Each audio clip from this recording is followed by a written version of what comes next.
एकदा दधिविमाथकारिणीं मातरं समुपसेदिवान् भवान् स्तन्यलोलुपतया निवारयन् अङ्कमेत्य पपिवान् पयोधरौ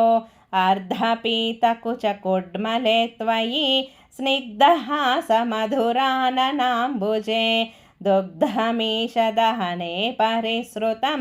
धर्तुमाशु जननी जगामते सामपीतरसभङ्गसङ्गतक्रोधभारपरिभूतचेतसा मन्थदण्डमुपगृह्य पाटितं हन्तदेवदधिभाजनं त्वया उच्चलध्वनितमुच्चकैस्तदा सन्निशम्य जननी समादृता त्वद्यशो विसरवद्ददर्शसा सद्य एव दधिविस्तृतं क्षितौ वेदमार्गपरिमार्गितं रुषा त्वामवीक्ष्य परिमार्गयन्त्यसौ सन्ददर्श सुकृतिन्युलूखले दीयमाननवनीतमोतवे त्वां प्रगृह्य बत भीतिभावना भासुरानन सरोजमाशु सां रोषरोषितमुखी सखी पुरो बन्धनाय रशनामुपाददे बन्धुमिच्छति यमेव सज्जनस्तं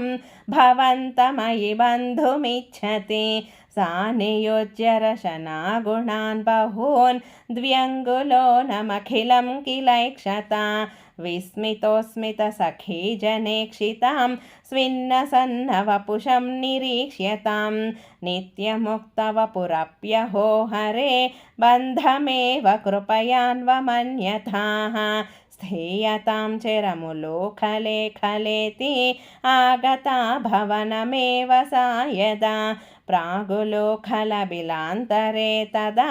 सर्पिरर्पितमदन्नवास्थिताः यद्यपाशसुगमो विभो भवान् संयतः किमु सपाशयानया एवमादिदिविजैरभिष्टुतो वातनाथः परिपाहि मां गदात्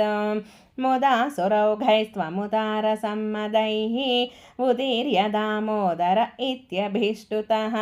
मृदोदरस्वैरमुलोखले लगन् अदोरतो द्वौ ककुभावुदैक्षथाः श्रीकृष्णाय परब्रह्मणे नमः। नारायण अखिलगुरो भगवन्नमस्ते।